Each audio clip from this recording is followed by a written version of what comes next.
Muy buenas noches amigos, bienvenidos nuevamente a una emisión más de su programa Sin Línea. Este programa que se transmite todos los viernes a las 8 de la noche, que ya se hizo costumbre, a través de la página en Facebook de Península al Día. Bienvenidos sean todos ustedes, buenas noches, mi nombre es Carlos Calzado, soy el director general de Península al Día. Y bueno, el día de hoy tenemos un invitado especial. Y destaca en principio por su actividad, por su preparación académica y por supuesto por ser una joven muy brillante. Les presento a ustedes a Fernanda Solís González. Ella es politóloga. Bienvenida, Fernanda, buenas noches. Buenas noches, Carlos, muchísimas gracias por darme la oportunidad de presentarme aquí el día de hoy contigo. Y el tema que vamos a tratar hoy, estimados amigos, se refiere precisamente a la participación de la mujer y de los jóvenes en la vida política de este país, una cuestión tan importante como ello, una lucha que bueno se ha dado generación tras generación tras generación, y bueno, parece que por fin comenzamos a ver los primeros resultados incipientes, pero ahí están. Y por supuesto mencionar, digo, esto lo menciono yo, Fernanda es además, eres parte de una planilla ciudadana que bueno está finalmente en la pugna por la presidencia municipal de Benito Juárez, ¿no? Una planilla ciudadana, y en este sentido, bueno, pues muy interesante porque, pues, si bien hubo algunas simulaciones, aún en la candidatura a la presidencia de la República hay bastante simulación. Bueno, en Benito Juárez finalmente tenemos una candidatura, una planilla que es absolutamente ciudadana, ¿no? ¿Qué nos comentas al respecto? Y además con jóvenes y además con mujeres y bueno, además de grupos vulnerables. Entiendo que hay una composición ahí muy interesante en esta planilla ciudadana, ¿no? Bueno, es bien importante que en el tema en el que vamos a tratar esta noche, que son la participación política de las mujeres y de los jóvenes principalmente, que podamos ver eso reflejado realmente, ¿no? Que no nada más, bueno, sabemos que en las leyes está estipulado que hombres y mujeres tenemos igualdad de derechos, pero la cuestión aquí es si estos derechos se pueden ver materializados, si realmente cuando llevamos a la acción la política, realmente las mujeres tenemos esa oportunidad de participar, una oportunidad real, no nada más el derecho que esté escrito en el papel, sino que nosotras tengamos en realidad este poder, esta oportunidad tangible de poder ejercer nuestros derechos, ya sea por cualquier medio, si va a ser por medio de una representación ciudadana, como ahora nuestra ley nos lo permite, o por medio de los partidos políticos. Entonces sí es bien importante estos avances que se están dando, si bien la brecha sigue siendo grande y hay mucho trecho que recorrer. Bueno, los medios legales en los últimos años, a partir del 2002 más o menos, cuando se hacen por primera vez obligatorias las cuotas de género para los partidos políticos, bueno, empiezan a vislumbrar en realidad una oportunidad real y tangible de las mujeres de participar en la política. Y ahora pasa lo mismo también con los jóvenes, porque se instauraron las cuotas jóvenes. Entonces, ya también por un medio coercitivo de cierta forma, pero ya se está obligando a darle entrada tanto a las mujeres como a los jóvenes en el ámbito político. Pero y esta cuestión tan importante, yo quiero insistir, porque pues, a final de cuentas hay que llamar a las cosas por su nombre, sobre todo cuando ustedes los jóvenes vienen empujando con una exigencia, insisto, generacional, de muchas generaciones atrás, pero insistir en esta simulación que de repente se da. Si efectivamente las cuotas de género existen ya hace varios sexenios en este país, lo cierto es que esta simulación también ha permitido algunos fenómenos como el de las Adelitas, por ejemplo, ¿no? En donde, por cuestiones de cuota, pues te toca la candidatura, pero una vez que llegas a la Cámara de Diputados, a la Cámara de Senadores, vas a renunciar en favor de un hombre. Es una práctica muy común en el Partido Verde, en el PRI, bueno, en el PRD y en muchos partidos políticos, porque al final está esta parte del interés de pequeños grupos que trasciende al interés general, ¿no? ¿O cómo ves tú esto? Esto, precisamente el caso que comentas, el caso de las Juanitas, que se dio de las primeras veces que se hicieron efectivas las cuotas de género a nivel federal, es completamente cierto, ¿no? Lamentable el caso en el que se postularon mujeres y renunciaron al cargo para darle cabida a los hombres en su mismo lugar. si bien esto es verdad, también la ley ha sido perfectible, se ha ido perfeccionando y se ha solucionado este problema de cierta forma, porque ahora la ley indica que tanto titular como suplente de un cargo tienen que ser del mismo género. Entonces, de esta forma, pues se va modificando, se va haciendo más eficiente esta legislación. Si bien obviamente todavía hay ciertos baches, todavía hay ciertos huecos, todavía no se logra cerrar esta brecha de género que existe en el ámbito político, bueno, sí se ha tratado de solucionar. Entonces, en ese caso concreto, ya no sucede esto del caso de las Juanitas, pero bueno, no, tampoco son una varita mágica las cuotas de género. Claro. Es el primer paso que se ha dado a nuestro país para permitir que de manera fáctica las mujeres podamos acceder a esos puestos, ¿no? Porque desde hace muchísimos años se planteaba en la legislación, en el Código Federal de Instituciones y Procedimientos Electorales, se planteaba la existencia de las cuotas de género, pero estas eran voluntarias, ¿no? Si los partidos políticos querían tenerlas, obviamente nadie las hacía, ¿no? O sea, nadie cumplía con estas cuotas de género porque no había una sanción en caso de que estas no se aplicaran.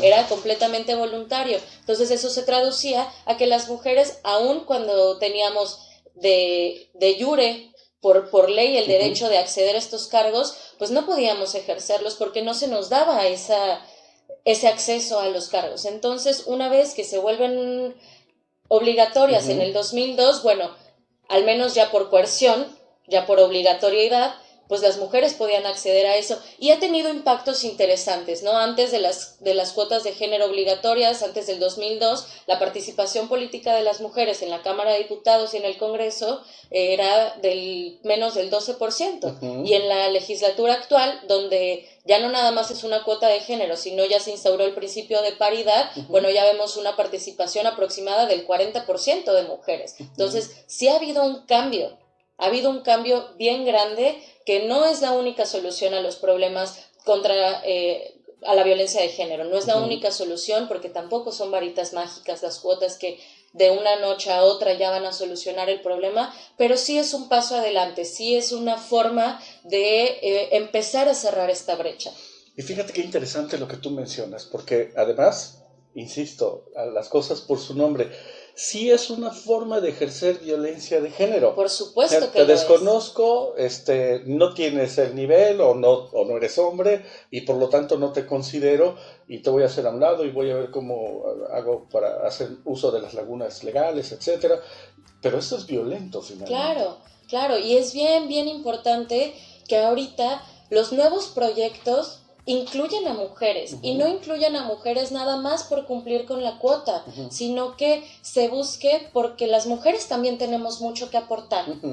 El tema de la política no es algo que le concierne a los hombres, como durante muchos años fue, o durante muchos años se pensó. Las mujeres también tenemos mucho que aportar, y también somos un grupo que se tiene que representar en la política. Somos una parte de la población que no es un grupo minoritario. No. Entonces también merecemos tener una representación en los cargos de elección popular, tener una representación en los cargos políticos. De hecho, fundamental, ¿no? Discúlpame que te haya interrumpido, pero fundamental porque además, si ustedes analizan lo que nos dicen las cifras del Instituto Nacional ya no es de Geografía, ahora es de Estadística, el Instituto Nacional de Estadística nos dice que generalmente el grupo poblacional de las mujeres sí es mayor al grupo poblacional de los hombres. O sea, sigue siendo mayoritario, por lo menos en México, hay más mujeres que hombres. Entonces, cuando menos en atención a esa relación porcentual, bueno, pues tendría que haber necesariamente una representación de mujeres.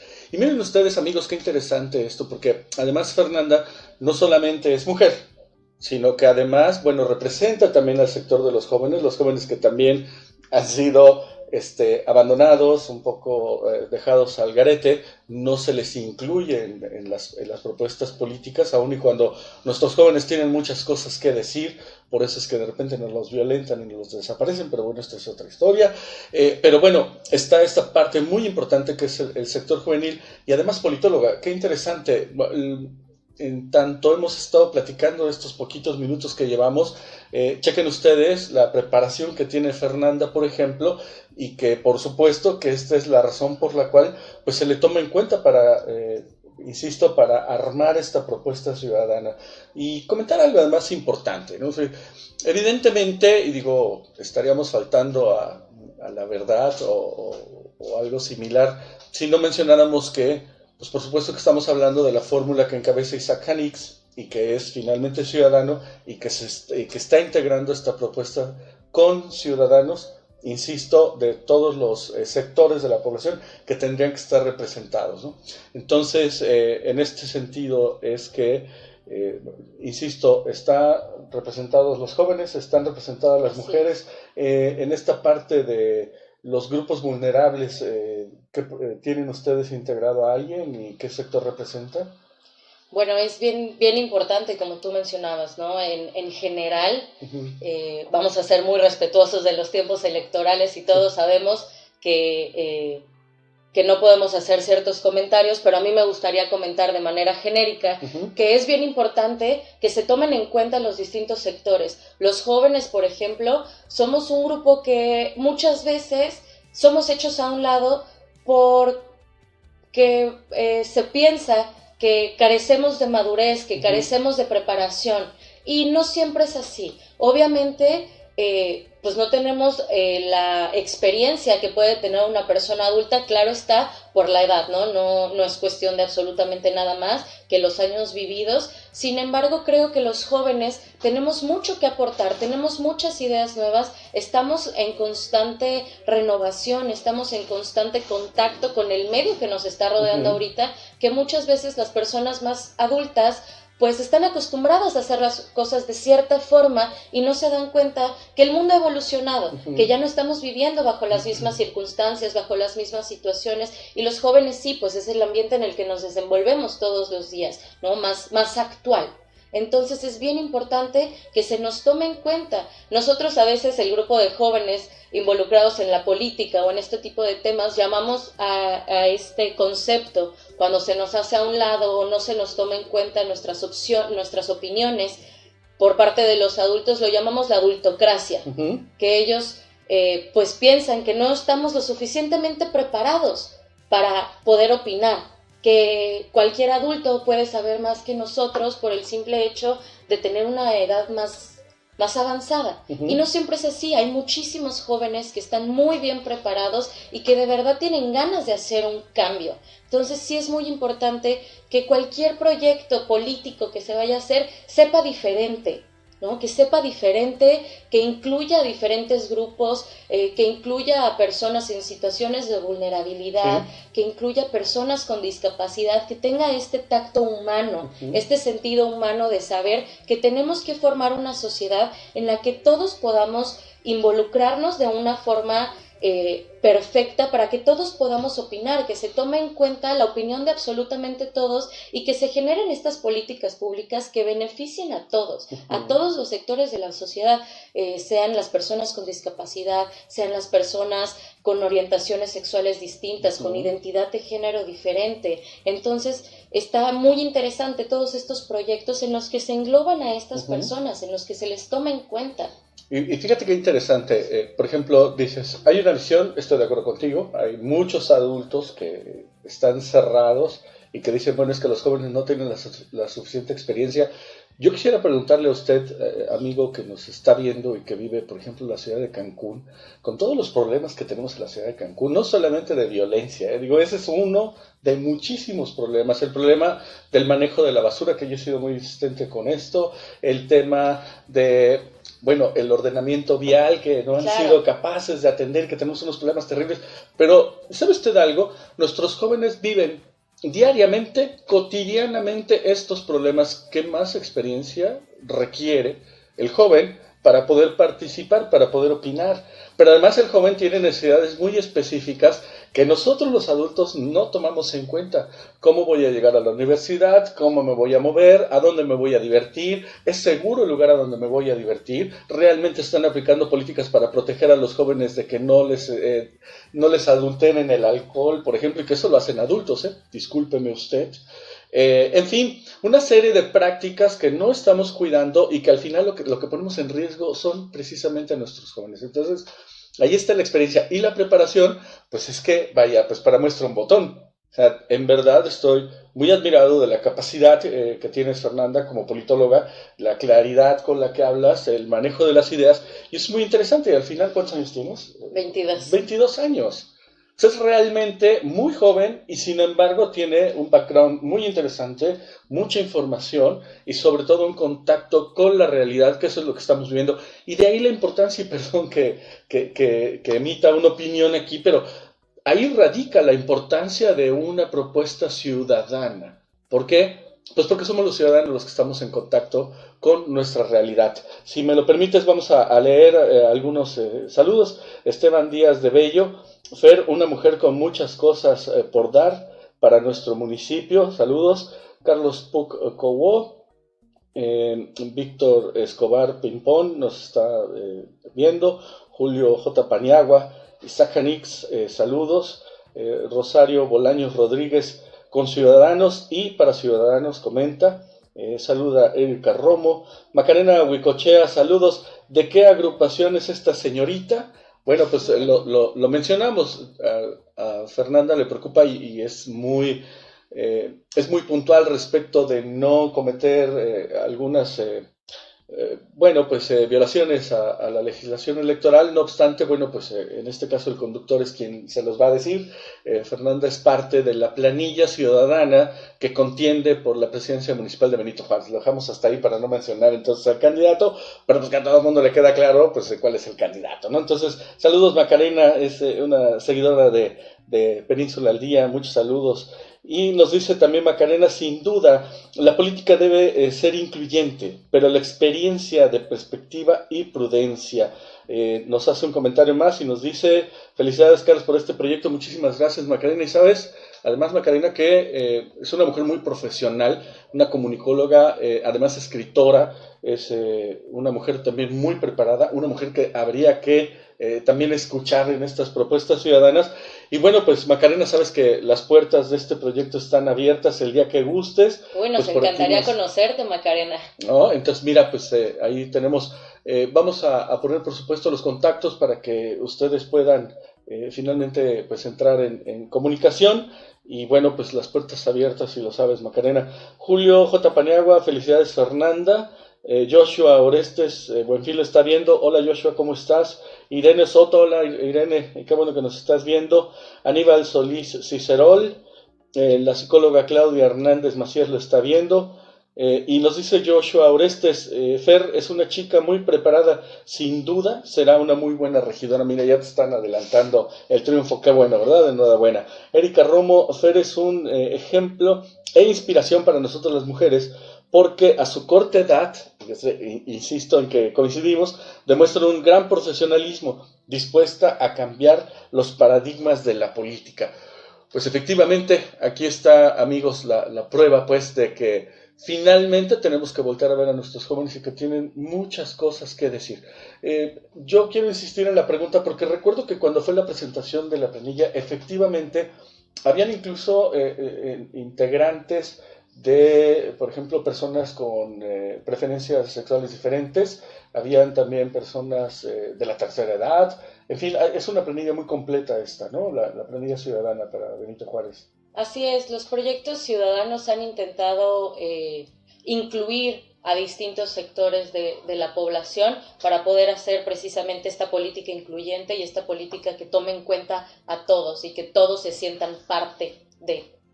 Ahora, como politóloga, ¿tú cuál es tu perspectiva? Estamos ante un escenario, pues sí, no caótico, porque pues tampoco hay que ser alarmistas, pero pues sí bastante difícil en todos los sentidos, ¿no? En el sentido económico, en el sentido social, en el sentido de los valores, en el sentido de la desintegración familiar, la violencia a los niños. Por aquí está con nosotros Claudia Hernández, que es parte, junto con Irene Soto, de Por Nuestros Hijos TV, y bueno, que ellos tratan un tema terrible, que es la violencia de los niños a través de la alienación parental. O sea, apenas estamos tratando de ponernos de acuerdo con las secuelas o las heridas que nos genera la desintegración familiar, que por supuesto que es multifactorial el hecho de las separaciones de los matrimonios, ¿no? O sea, no es por gusto, hay desde razones económicas hasta muchas otras razones que juegan un papel importante en estas disoluciones, pero que al final apenas nos estamos enterando de que resulta que, por ejemplo, violentamos a nuestros hijos cuando hablamos mal del otro padre, y pues apenas estamos legislando. En Quintana Roo, por cierto, pues ni siquiera han terminado con esto, ¿no? Había una propuesta, pero que no la concluyeron. En fin, y esta es la importancia, insisto, de esta visión ciudadana. Pero lo que te preguntaba es hacia dónde vamos, porque, bueno, nos dicen los politólogos clásicos, para no meterme en corrientes que luego se asusta la gente cuando se mencionan, pero bueno, hay muchos autores muy importantes en las ciencias políticas que hablan de cómo estos modos de producción, si lo queremos ver como tal, de pronto llega al clímax y luego viene la decadencia de este modo de producción y se generan muchísimos cambios que evidentemente no se dan de la noche a la mañana, estos se van gestando, como tú lo comentabas, ¿no? Por ejemplo, esta cuestión de ver que haya equidad de género respecto de las candidaturas, pues es algo que ya viene dándose hace ya muchos años, pero que apenas se está respetando, etcétera. ¿Hacia dónde apuntamos como sociedad? ¿Qué es lo que tendríamos que esperar? Y sobre todo, ¿cuál es el papel que va a jugar la ciudadanía en este cambio que pues ya parece inminente, ¿no? Bueno, pues yo creo que la ciudadanía va a jugar un papel súper importante, un papel histórico en estas elecciones. La coyuntura que se está dando en este momento en México, como mencionabas, en todos los ámbitos, no únicamente en el político, pero creo que el político es el más visible, ¿no? Es el más visible porque nunca en la historia de México nos habíamos topado con una situación política tan particular como la que tenemos ahora, ¿no? Cuando podemos recordar, podemos remontarnos a la historia, cuando y pensar, tratar de recordar cuando se había visto que tan cerca la fecha de la elección, faltando muy poco tiempo para inicio de las campañas, los partidos políticos no hayan decidido sus candidatos, por ejemplo, ¿no? O sea, cuando era algo que desde hacía igual y un año, ya todo mundo sabía quiénes iban a ser los candidatos por cada uno de los partidos políticos, cosa que en estas elecciones en todos los niveles no se vio. Lo vemos en el nivel local, lo vimos a nivel federal también, incluso, que hasta el año pasado, a principios, decíamos, bueno, y por el revolucionario institucional, ¿quién? No se veía una luz de quién podría ser, ¿no? Había rumores, por supuesto, pero en sexenios anteriores, desde hacía muchísimo tiempo, nosotros teníamos bien claro quiénes iban a ser los candidatos por cada uno de los partidos, y esto es el reflejo muy, muy por encima, la punta del iceberg de todo el caos, de toda esta del rompimiento que existe en los partidos políticos hacia adentro, y también de este rompimiento que tiene la política con la sociedad, ¿no? Que ya no es lo mismo, que ya se dieron cuenta de que no pueden seguir manejándose de la misma forma en la que lo hacían, que no pueden seguir utilizando los mismos medios y las mismas estrategias, porque la gente ya no se los cree, porque la gente ya no lo compra, ¿no? Hay mucha gente que, bueno, sigue creyendo en los partidos políticos y sigue creyendo, pero mucha otra ya no. Hay muchísimas personas que no se compran las mismas estrategias. Generacionalmente, si usted lo nota, estimado escucha, aquí representamos generacionalmente, pues sí, hay mucha diferencia generacional. Y bueno, lo que yo recuerdo desde que era muy niño y hasta todavía entrado en los 90s, todavía había este asunto del partido hegemónico, la designación, el famoso dedazo, el dedazo, ¿no? Por supuesto, bueno, la asignación directa, el dedazo, la imposición del presidente de la República, quien determinaba qué era lo que iba a pasar. En fin, una serie de prácticas que, bueno, hoy por hoy se han roto. Lo que tú comentabas era impensable que el Partido Revolucionario Institucional no tuviera definido un candidato desde 2 años antes, desde 3 años antes, ya se sabía, ¿no? O también había lecturas, porque el secretario de Gobernación podía ser el candidato presidencial, o en algunas otras administraciones, pues el encargado de la economía, entonces sería el delfín natural, en fin, y estas cosas cambian. ¿Cuáles son estos cambios importantes que por lo menos yo recuerde, desde la generación X estamos hablando? ¿Cuáles son estos cambios importantes? Bueno, la elección de 1988, que a mí me queda clarísimo, cuando se unen las izquierdas en me parece que se llamaba Frente Cardenista o Frente Democrático Nacional, que este es un parteaguas muy importante, cuando la candidatura del ingeniero Cuauhtémoc Cárdenas, y que al final la gente le exigía que tomara el Palacio Nacional. Esto son de esas fotografías que yo tengo en la mente y que, vaya, son de las más importantes que yo recuerdo, porque efectivamente había esta presión donde la gente le pedía al ingeniero Cárdenas que tomara el Palacio Nacional una noche en una manifestación después de pues el famoso fraude electoral cuando se cayó el sistema y todas estas cosas tan tristes de recordar, ¿no? Pero que ahí comienzan a generarse cambios importantes en la política y luego viene este decaimiento terrible, ¿no? A partir de los 2000, cuando los partidos políticos, además de ser propiedad privada y familiar en la gran mayoría de los casos, pues además viene una decadencia terrible que nos trae a este escenario que efectivamente tú nos comentas, ¿no? Y entonces, ¿cuál es la alternativa? Bueno, pues la ciudadana, ¿no? ¿O cómo ves? Bueno, pues ahí cada quien decidirá cuál es su conveniencia, qué es lo que mejor les parece y cuál sea la opción que ellos consideren que es la que más se va a pegar a un cambio, que más se va a pegar a que se cumplan estos deseos que tiene la ciudadanía de que se hagan las cosas de otra forma, de que se hagan las cosas de manera correcta, ¿no? Las candidaturas independientes son un parteaguas también bien importante dentro de México, en el sistema político mexicano. ¿Por qué? Porque da la oportunidad de poder participar de la política y que no necesariamente tenga que ser por medio de un partido político, ¿no? Porque hay muchísimas personas que les gusta la política, que les gusta tomar parte, que les gusta incidir en la toma de decisiones, pero que simplemente no se sienten identificados con ningún partido político, ¿no? Porque también después de un estudio, después de ver cuál es la forma de actuar de los partidos políticos, pues es bien natural que para muchas personas pues se les genere cierto rechazo hacia esas acciones. Y antes pues no teníamos esta oportunidad de poder tener alguna otra opción que no fueran los partidos políticos, ¿no? Pues era el partido X, el partido Y o era el partido Z, pero tenías esas tres opciones y pues párale de contar, ahí era todo. Entonces, desde que la legislación permite estas candidaturas independientes, se le abre el campo a las personas, se le abre una opción más a los ciudadanos que, bueno, si no te sientes identificado con un partido político, tienes la oportunidad de hacer algo más. E incluso, si no te convence ninguna propuesta, bueno, con muchas ganas, con mucho apoyo y con un plan estructurado, tú mismo puedes llegar a hacerlo, ¿no? O sea, en determinado caso. Entonces, es una oportunidad muy grande y es un cambio muy significativo en la política mexicana que se puedan permitir de una manera legal y con recursos reales. No me refiero a recursos económicos, sino a recursos fácticos, reales, que se puedan dar este tipo de candidaturas. Ahora, muy importante porque recientemente hubo un cambio en la legislación electoral en el estado de Quintana Roo, justamente en lo que tiene que ver con el registro de las candidaturas independientes.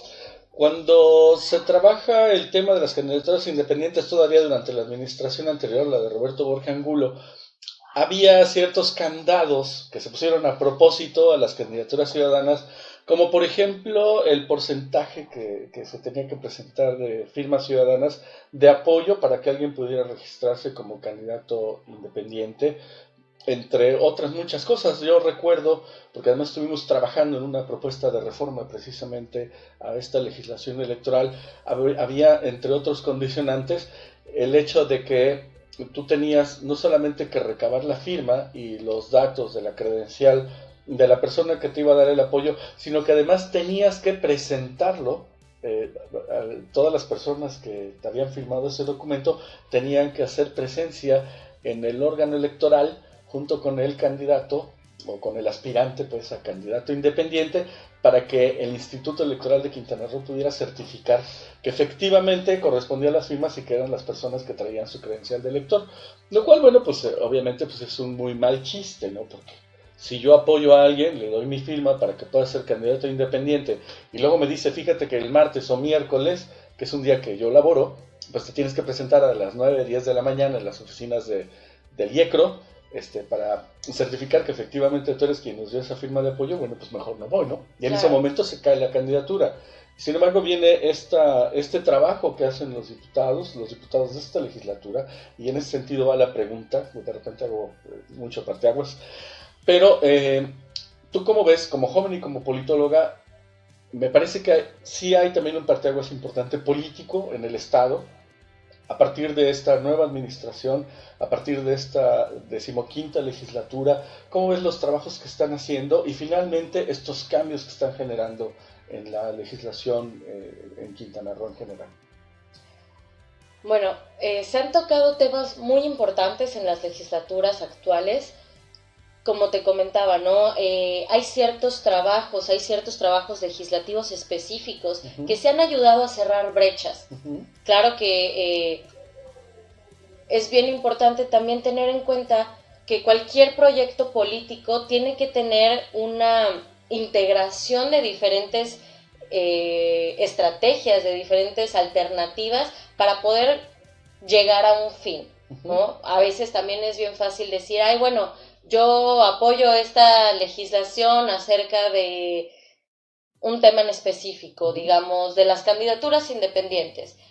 Y con eso ya se están colgando una medallita de ayudé a la política de Quintana Roo, cuando sí, es verdad, o sea, tampoco se desprecia ese trabajo. Vaya, le da la oportunidad a muchas personas de poder entrar en esta cancha y de poder hacer algo distinto, pero es algo que también se tiene que seguir trabajando, claro. Que no basta con hacer una sola acción, que es algo que tenemos que seguir trabajando y desde los distintos ámbitos, y también nosotros como ciudadanos, también crearnos esa cultura de exigir, de exigirle a nuestros gobernantes, de exigirle a nuestros legisladores que no paren la labor nada más con una de las acciones, ¿no? Y que sigan trabajando, que sigan generando cambios, porque también si nosotros nunca les exigimos, eso no exime sus responsabilidades, ¿no? Eso no quiere decir que no las tengan que hacer, pero si nosotros nunca les exigimos, si nosotros no estamos al pendiente de qué es lo que están legislando, cuál es el trabajo que están haciendo nuestros legisladores,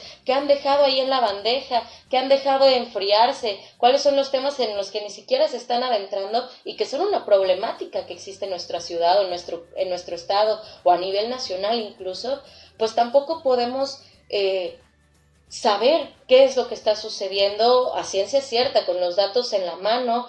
Y creo que como ciudadanos eso es lo primero que tenemos que hacer, crearnos esta cultura de exigencia, de no dejarlos que descansen, de estarles pidiendo que hagan las cosas que tienen que hacer. En este sentido, y qué bueno que lo mencionas, porque también hay otro caso de lo que recientemente legislaron, que eso permitió, además, que se habilitara esta consulta ciudadana que se va a hacer precisamente en Benito Juárez por el asunto de las plataformas de servicio, en este caso específicamente de Uber, y que de pronto vino una desinformación, y si tenemos que ser muy claros, la desinformación pues son mentiras, pues, en el sentido de que no tendría la facultad, en este caso el gobierno del estado, para hacer una consulta exactamente el mismo día de la elección.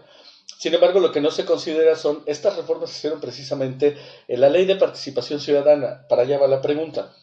En esta nueva ley, que acaban apenas en el mes de marzo, trabajaron los diputados de esta 15ª legislatura, se abren muchas posibilidades. Por ejemplo, solamente existían 2 figuras de consulta, que eran el plebiscito y el referéndum. Solamente esas 2 figuras.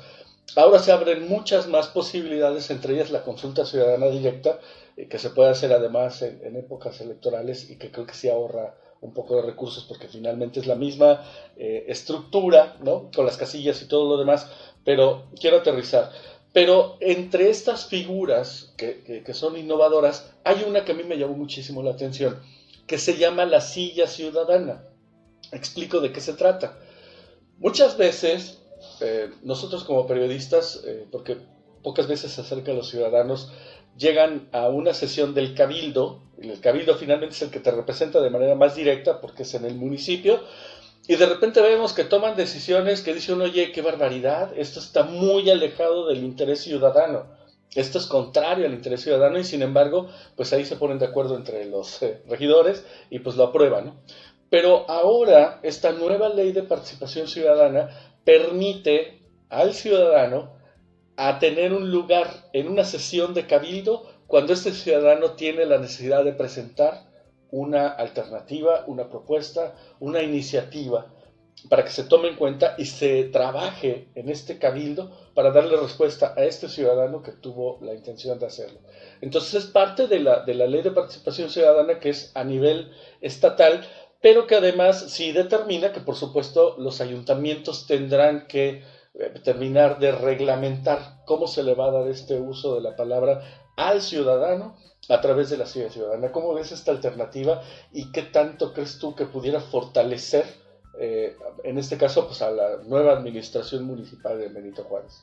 Es súper interesante que se empleen nuevos mecanismos de participación ciudadana, porque bien, como dices, ¿no? Estaban súper acotados los mecanismos legítimos de participación ciudadana, más que legítimos legales.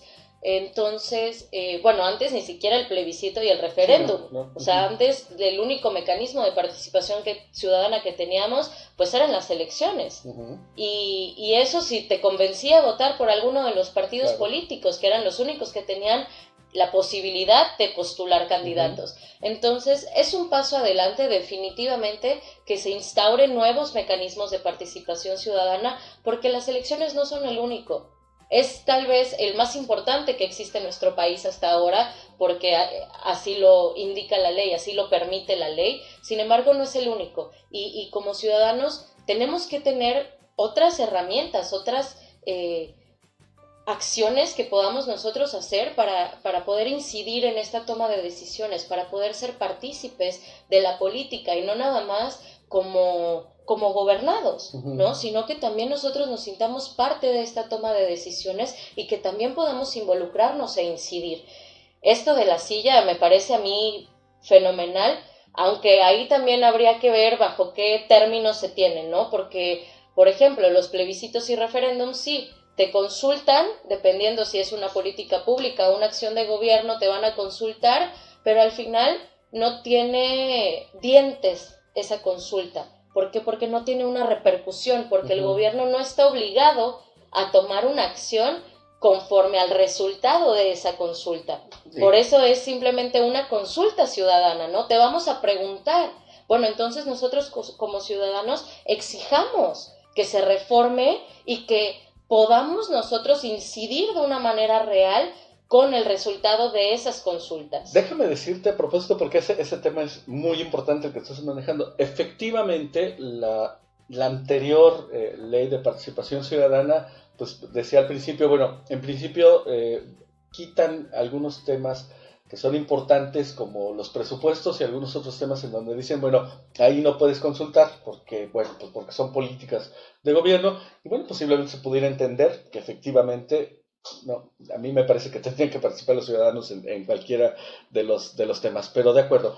Pero decía además que no eran vinculantes los resultados de las consultas, que el término era vinculante, pero, y me gustaría que alguien me corrigiera, yo en la revisión que hice de esta reforma de marzo, si no mal recuerdo, es marzo 28, cuando además logran llegar a un acuerdo, en esta reforma me parece que le quitan justamente esa palabra de que no es vinculante, lo cual lo hace vinculante, ¿no?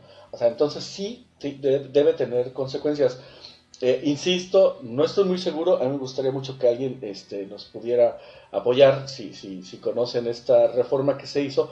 Parece que sí ya va a ser vinculante. Sería fenomenal que pueda ser vinculante, ¿no? Porque, como te decía, sí, es un paso más que se empiece a tomar en cuenta lo que tienen que decir los ciudadanos y lo que piensan y lo que creemos conveniente. Pero no basta solamente con, te escuché, qué bueno que piensas, bueno, de todas formas yo voy a hacer lo que yo quiera. No, así no es. Si me vas a consultar, entonces que tenga una repercusión lo que yo quiero, ¿no? Hay que ver si realmente van a tener esta vinculación, si realmente van a poder los ciudadanos tomar las decisiones, que eso sería lo mejor que podría pasar. Eso sería un verdadero mecanismo de participación ciudadana directo. Sería lo mejor. Y además vienen, insisto, que sea repercusiones, porque, fíjate, por ejemplo, una de las notas que más se comentan en medios de comunicación recientemente es que, bueno, la consulta respecto de las plataformas de transporte público, pero ahora la ciudadanía ya lo está exigiendo, ¿no? Bueno, queremos que hagan una consulta respecto de la concesión del servicio de agua potable, ¿no? Por ejemplo, en el caso de Aguacán. Lo cual, bueno, la ciudadanía viene pidiendo a gritos hace muchos años ya, ¿no? O sea, por los problemas en cobros excesivos, por los problemas en la distribución, por los problemas de que de repente te venden aire, ¿no? O sea, la mayor parte de la presión que se ejerce en la tubería tiene que ver con aire y no precisamente con agua. En fin, por una serie ahí de excesos, y que qué bueno que pudiera ser en adelante lo que tú comentas, ¿no? O sea, hay que hacer una consulta al respecto, pero también hay otros muchos temas, ¿no? El transporte público por sí mismo, que es un problema gravísimo aquí en Cancún, ¿no? El asunto de cómo arreglar las vialidades, entre otros muchos temas en los que tendrían que participar. Si me lo permites, voy a leer algunos comentarios más.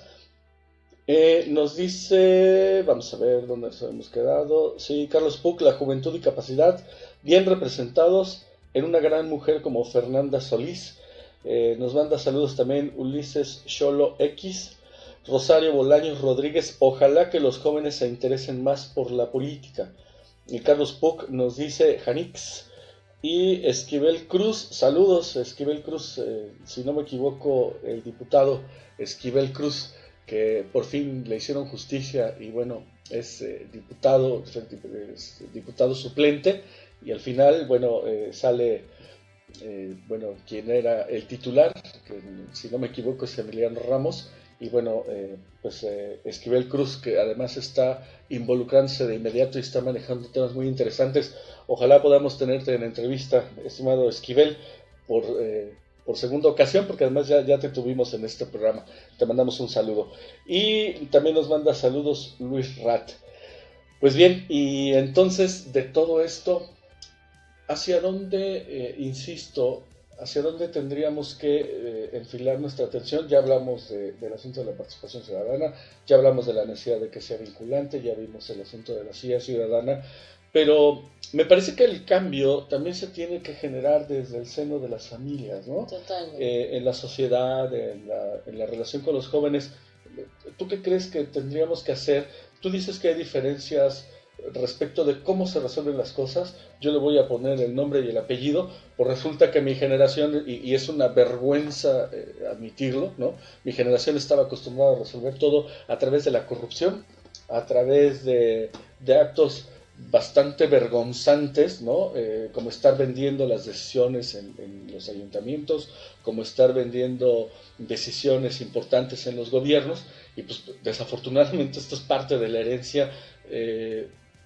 herencia malévola pues que traía estas viejas generaciones, y que por supuesto se van perdiendo muchas cosas como los valores. Evidentemente que los actos de corrupción hacen que se pierdan valores esenciales, ¿no? Entonces, ¿qué hacer para recobrar esta vida social, esta comunicación? Tú como joven, ¿cuál es la visión que tienes al respecto?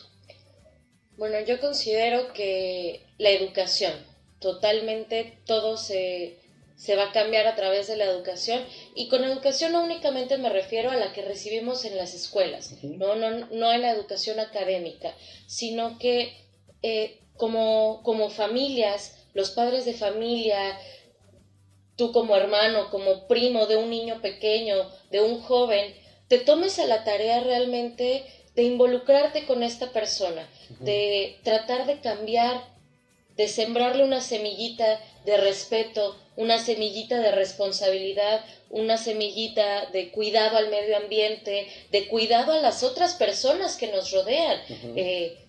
Vamos de amor, y no el amor romántico, sino amor a mi ciudad, amor a mi casa, amor al lugar en el que habito, cariño a las otras personas, ¿no? La confianza y el respeto también. Respeto mi casa, respeto el lugar en el que vivo, respeto mi ciudad, respeto la playa cuando voy, ¿no? Si voy con mi primito, bueno, tal vez las generaciones más grandes tienen una educación distinta, pero yo como joven también puedo tomar ahí la iniciativa y decirle a mi primito pequeño, oye, mira, ¿qué te parece si llevamos una bolsa de plástico y recogemos la basurita que hay en la playa? O, mira, mejor guardemos esta envoltura del dulce que te acabo de comprar y esperamos hasta llegar a casa para tirarlo. Oye, mira, este niño parece que está triste. ¿Por qué no te acercas y platicas con él? Si empezamos a fomentar una cultura de respeto entre todos nosotros y en el ambiente en el que nos desarrollamos, bueno, va a llegar un punto también en el que toda la conciencia de los ciudadanos va a ser completamente distinta y vamos a poder hablar de una sociedad diferente, con miras hacia un futuro en el que podamos respetarnos mucho más y en el que podamos también responsabilizarnos de nuestros actos, responsabilizarnos del papel que estamos jugando dentro de la sociedad y ver la importancia que cada uno de nosotros tiene. Cada uno de nosotros como ciudadanos juega un papel, tiene un lugar en el espacio que puede hacer una diferencia. Tal vez no lo notes, ¿no? Si tú solito quieres hacer esa diferencia, pero si empiezas a contagiar a otras personas, sobre todo a los niños pequeños, si empezamos a voltear y a concentrar nuestros esfuerzos hacia los niños pequeños, hacia las nuevas generaciones y de verdad nuestros recursos ponerlos y nuestra energía ponerlos en ellos, en un futuro vamos a poder realizar un cambio. Tal vez cambiar la forma de pensar de las personas mayores no es tan sencillo, no es tan fácil, ¿no? Porque ya están moldeados de alguna forma, ya tienen un pensamiento y un criterio establecido y muchas veces también por eso los jóvenes entramos en conflicto con los adultos, por este choque generacional. Intentamos hacerles ver que pues la sociedad ha evolucionado, que ya cambió y no siempre es fácil, ¿no? Hay unos que sí se adaptan y aceptan un comentario, pero hay otros que no. Y también entendemos y respetamos esa parte. Tenemos que respetar también todos, aun cuando no sea sencillo, tenemos que aprender a respetar y a ser tolerantes con las formas de pensar de otros. Pero no parar ahí, no nada más porque en una puerta me hayan dicho que no, no nada más porque una persona no me haya querido hacer caso, quiere decir que ya voy a dejar de intentarlo. Mejor replanteo mi estrategia y volteo a ver hacia otro lado. Ok, las personas adultas no me hacen caso porque no me creen, porque creen que no tengo la experiencia o porque no tengo la preparación, pero sí puedo ayudar a un niño a que no cometa los mismos errores. Sí puedo ayudar a que la educación cambie desde abajo. Y si cambiamos la educación, si cambiamos la forma de ver quiénes somos nosotros dentro de una sociedad, va a cambiar todo. Mire usted, 22 años y tiene esta claridad, además de qué es lo que debemos hacer. La verdad te felicito y bueno, qué bueno que puedas contagiar esta... que entiendo además que no es particularmente tuya, ¿no? Entiendo que es generacional y que los jóvenes vienen empujando con estas propuestas y bueno, pues eso nos hace muy felices porque entonces quiere decir que... Voy a pausar tanto la transmisión.